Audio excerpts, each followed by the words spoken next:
जाति का दर्जा प्राप्त है। संविधान के विशेष उद्देश्य की पूर्ति हेतु हमें संविधान निर्माताओं ने शेड्यूल्ड ट्राइब्स में शामिल किया है और आज भी आदिवासी समुदाय का जो कानून है अलिखित है। ध्यान देना, अलिखित कानून। अगर आदिवासी समुदाय का कोई भी दंपत्ति है और वो तलाक करने के लिए कोर्ट में जाएगा तो कोर्ट से नहीं होगा भैया। ध्यान देना, आदिवासी समुदाय में जो तलाक या फिर विवाह विच्छेद होता है वो हमारे गांव की ग्राम सभा में होता है, गांव की बैठक में। समझ गए? ये कानूनों को आपको समझना पड़ेगा। आदिवासी हिंदू नहीं है। ध्यान देना, आदिवासी इस देश का मूल मालिक है।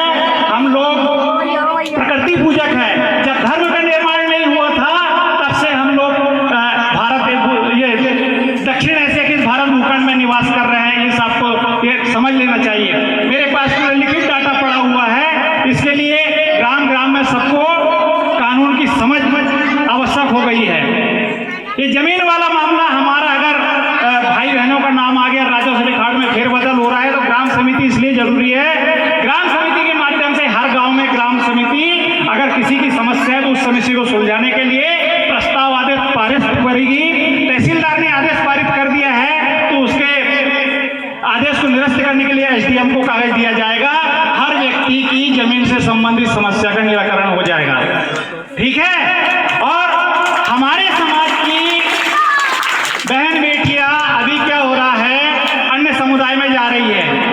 बहुत सारे कांड ऐसे हैं। क्या हो रहा है, हम लोग डायरेक्ट कहाँ जाते हैं, थाने जाते हैं। थाने वाला बोलता है सिविल कोर्ट में जाओ, कोर्ट में जाओ।